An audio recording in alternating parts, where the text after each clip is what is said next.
If you hated Sherbet Land on the N64, you will hate it more on the Wii.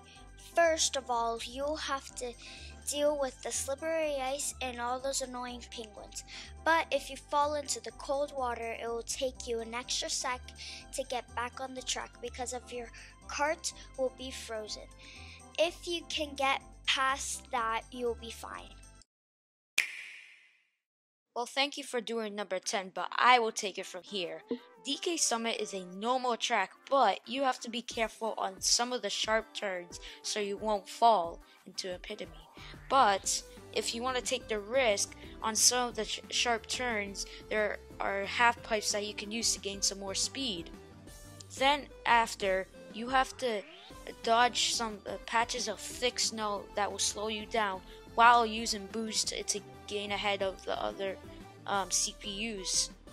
But last but not least is the hardest part of this track is when you have to dodge these shy guys on ski boards and more thick snow, and while using some half pipes to use as a boost. And we are just getting started. Oh god, I'm very worried. Moo Moo Meadows explains itself very well. A bunch of cows on a farm. At the start, it's not so bad because there's only a couple of cows crossing the dirt, but in the final lap, oh god, there are so many cows that you have to dodge. You would have to have pretty good skills with the tilt controls. Then, at the end, you have to use boost pads to gain some more speed. But while that, you have to be aware because there's Monty moles in the dirt, and once they come up and you get caught, then you're gonna be stunned for a couple of seconds, which is not good for being at the end when you are on the last lap. But roughly, this track isn't really hard if you can get past all of that.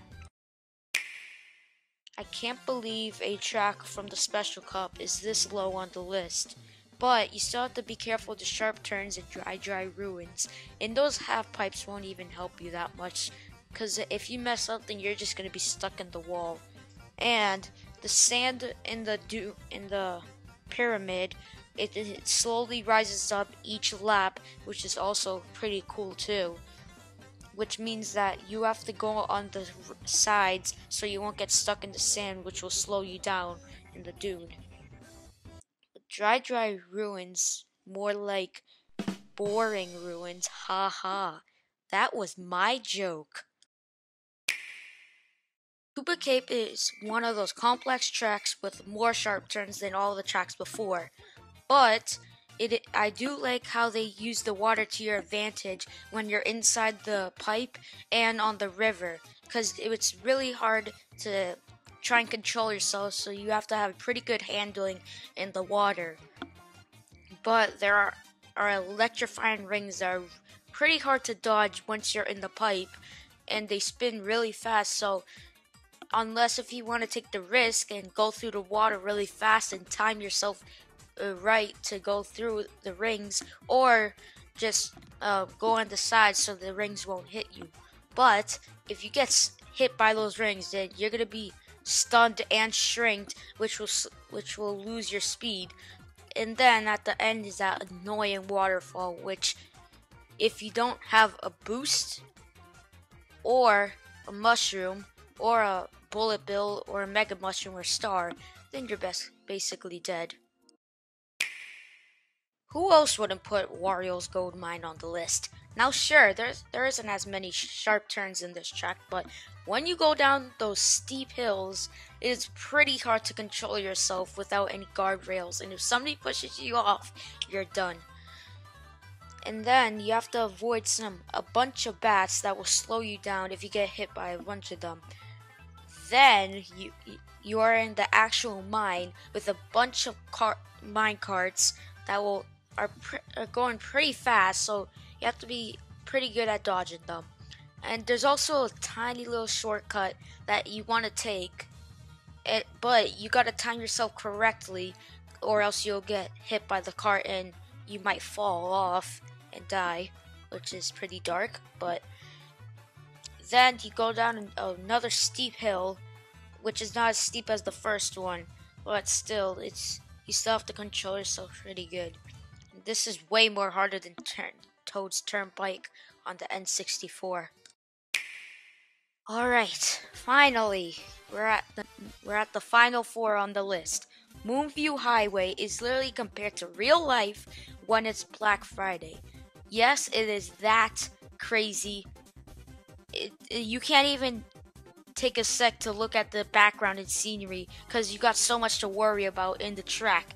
You have to deal with you being run over by cars that are driving absolutely mad, and then there's ball bomb cars which will explode, and I'm just surprised that none of these cars crash into each other. Like, just imagine that, a track where you have to dodge cars crashing into each other. That would be so fun and cool. And then you have to still worry about the CPUs racing against you or in online, which is also pretty hard. But I'll admit the background and the scenery is amazing. The city at night is so cool. Like, there's so many lights, and I love how it kind of reminds me of New York City because of all the billboards.